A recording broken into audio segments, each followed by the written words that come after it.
This is most commonly used for 3D objects, artworks. It can be scaled to very large to very small. This is a fairly small example that we've made.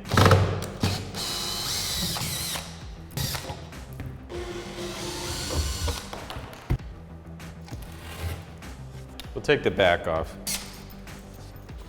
So this object is just a stand-in for a sculpture. The main ingredients to a tray and brace pack are footing blocks, which hold the piece at the bottom and immobilize it from the base so it can't shift in any direction.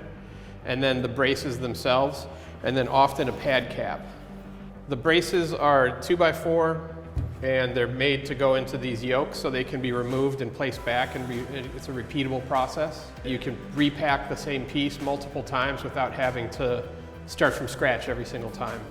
This is an MDO box. This is the material that is most likely used for museum crates. You can pull this tray out. Yeah, the tray comes out.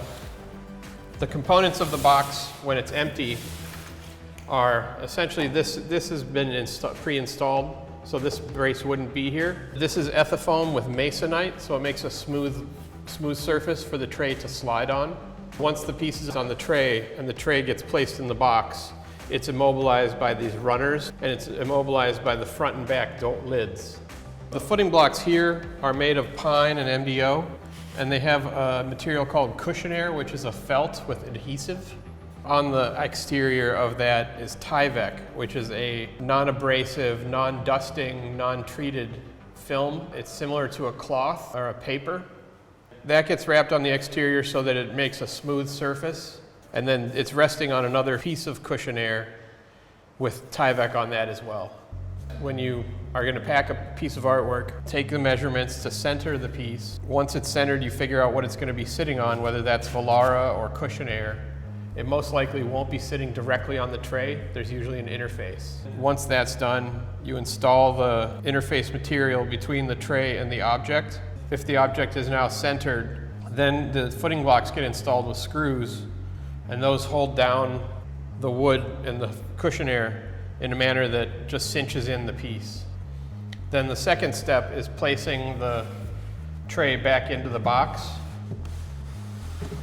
This is a brace that was made to fit this particular piece of artwork. In this instance, it's ethafoam with Velara that gets heat fused with a heat gun.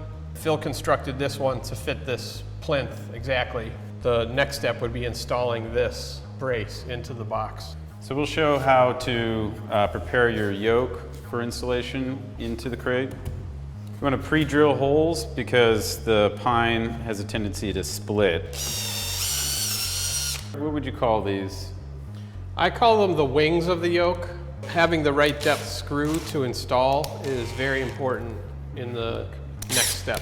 So these are usually done with shorter screws to find your placement. And the stronger screws come in from the outside.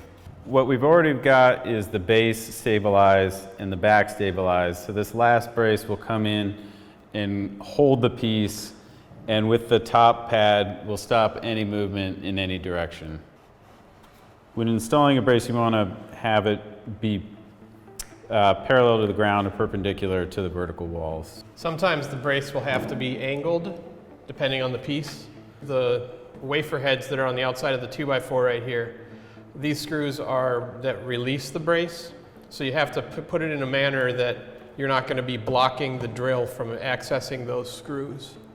If you can't access those screws, you essentially made a piece that can't get taken out without removing the entire yoke structure. Okay.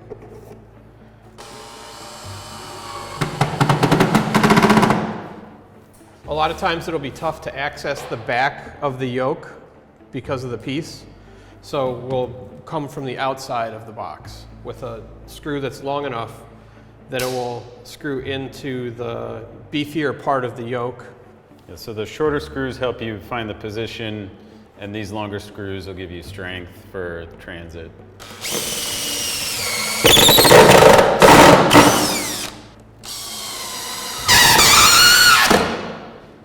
So there's the front brace installed, and the piece is completely immobilized in every direction at this point.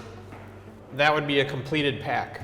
The lid going on will lock the tray from sliding back and forth. So a lot of times what guys on site or on the trucks will see is something that's already completed.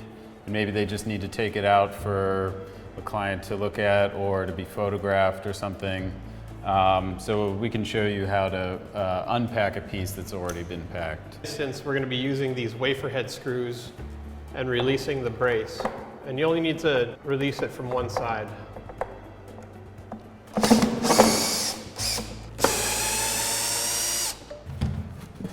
So that's the released brace.